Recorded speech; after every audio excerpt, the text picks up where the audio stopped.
ഏതൊക്കെയോ ആളുകൾ ഞാൻ പണ്ട് പറഞ്ഞതിൻ്റെ ഒരു വീഡിയോ കഷ്ണം എടുത്ത് വെച്ചിട്ട് ഇറങ്ങി തിരിച്ചിട്ടുണ്ട്. അതിൽ എന്നിട്ട് പറയുന്നത് ഇസ്ലാമിലെ ഒരു ആയത്ത് വെച്ചിട്ടാണ്, ഖുറാനിലെ ആയത്ത് വെച്ചിട്ടാണ് അവർ അതിനെ ഗണ്ണിക്കാൻ വേണ്ടി ശ്രമിക്കുന്നത്.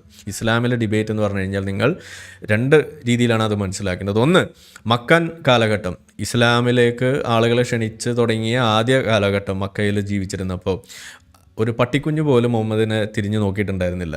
ആ സമയത്ത് വളരെയധികം ഡിപ്ലോമാറ്റിക്കായിട്ട് പല കാര്യങ്ങളും പറഞ്ഞു വെച്ചിട്ടുണ്ട്. അതിൻ്റെ ഭാഗമായിക്കൊണ്ട് ഇതുപോലെ പലതും പറഞ്ഞു വെച്ചു. എന്താണത്? നിങ്ങൾ അവരെ ഹിക്മ കൊണ്ട് ക്ഷണിക്കൂ, നിങ്ങൾ അവരെ മാന്യമായിട്ട് സംസാരിക്കൂ എന്നൊക്കെ പറഞ്ഞിട്ടുണ്ട്. ഒക്കെ ശരിയാണ്. പക്ഷേ മദീനയിലേക്ക് അങ്ങോട്ട് കാലെടുത്ത് വെച്ച് കഴിഞ്ഞപ്പോൾ പിന്നെ അതൊന്നുമല്ല. ഇഷ്ടംപോലെ തെളിവുകൾ കിതാബിൽ തന്നെയുണ്ട്. എന്താണ് അതിൽ പിന്നെ കാണുന്നത്? അതായത് കത്തയക്കുകയാണ് ഓരോ രാജാക്കന്മാർക്ക്, ഇതേ എൻ്റെ പട്ടാളം പുറത്ത് അവിടെ പാർക്ക് ചെയ്തിട്ടുണ്ട്, മര്യാദയ്ക്ക് ലാ ഇലാഹ ഇല്ലല്ലാഹ് ചെല്ലിക്കോ, ഇല്ലാന്നുണ്ടെങ്കിൽ ഇറങ്ങിക്കോ, നമ്മളടുത്ത പണി തുടങ്ങും, പിന്നെ നിങ്ങൾക്ക് ഇവിടെ നിലനിൽപ്പ് ഉണ്ടാവില്ല എന്ന് പറഞ്ഞിട്ട് ഭീഷണി കത്ത് എഴുതുന്ന പരിപാടി